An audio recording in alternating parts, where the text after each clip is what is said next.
স্ত্রীর মতো আচরণ করা জায়েজ আছে কার জন্য? ওই কৃতদাসীর যে মালিক তার জন্য।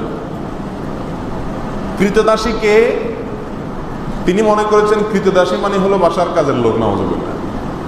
কৃতদাসী হলো যুদ্ধের পরে, মনে করেন মুসলিমদের সাথে অমুসলিমদের যুদ্ধ হলো, সেই যুদ্ধের পরে পরাজিত যারা, তাদের মধ্য থেকে যারা বন্দী হয়ে চলে আসছে, যুদ্ধবন্দী, এদের মধ্যে পুরুষদেরকে বলা হয় কৃতদাস আর মেয়েদেরকে বলা হয় কৃতদাসী।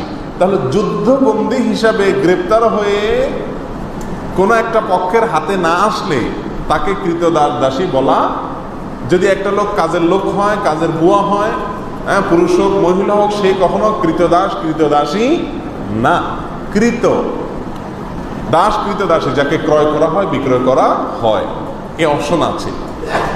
এখন কৃতদাসী যদি যুদ্ধবন্দী হিসাবে আসে, যে ব্যক্তির মালিকানায় আসবে, অর্থাৎ যোদ্ধাদের মধ্যে যে বন্টন করা হবে যুদ্ধলব্ধ সম্পত্তিতে, যার ভাগে পড়বে সে তার মালিক। সে চাইলে তাকে রাখতে পারে, চাইলে তাকে বিক্রিও করে দিতে পারে। এ হলো কৃতদাসী সম্পর্কিত সংক্ষেপে কথা।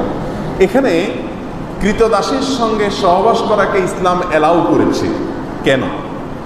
এটা নিয়ে আমাদের নাস্তিক ভাইদের বা নাস্তিক বন্ধুদের প্রশ্নের কোনো শেষ নেই। তারা বলে, হ্যাঁ, একজন কৃতদাসীর সাথে ইসলাম সহবাস করাকে কীভাবে বৈধ করেছে? কেন বৈধ করেছে আমি সংক্ষেপে শুধু বলতে চাই।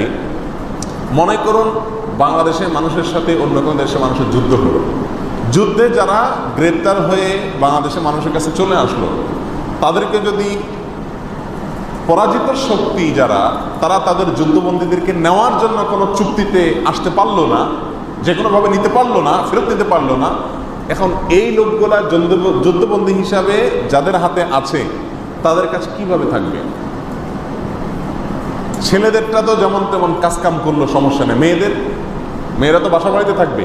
তাহলে এই মেয়েটা বাসা বাড়িতে থাকলে তার নিরাপত্তার কোনো রাস্তা আছে? কোনো রাস্তা নেই। একজন নিরীহ মেয়ে যদি আপনার বাসায় থাকে, আপনার ভেতরকার পশুত্ব তার প্রতি হামলে পড়ার জন্য আপনাকে প্ররোচিত করবে কি করবে না? এটা হলো ন্যাচারাল বিষয়, এটাকে অস্বীকার করার কোনো সুযোগ নেই, এটা বাস্তবতা। এই জন্য ইসলাম বিধান রেখেছে যে ওই ব্যক্তি যিনি সেই কৃতদাসীটাকে পাবেন, তার ভাগে বন্টন করা হবে, তাকে দেওয়া হবে রাষ্ট্রপ্রধানের পক্ষ থেকে, সেই ব্যক্তির স্ত্রীর মতো হয়ে যাবে। এই কৃতদাসী তার জন্য কি হয়ে যাবে? স্ত্রীর মতো হলে তার সন্তান, তার ভাই, তার অন্য কোনো লোক তার দিকে লোলুপ দৃষ্টিতে তাকাবার কোনো স্কোপ থাকবে না। এটা হলো তার জন্য এক ধরনের নিরাপত্তা।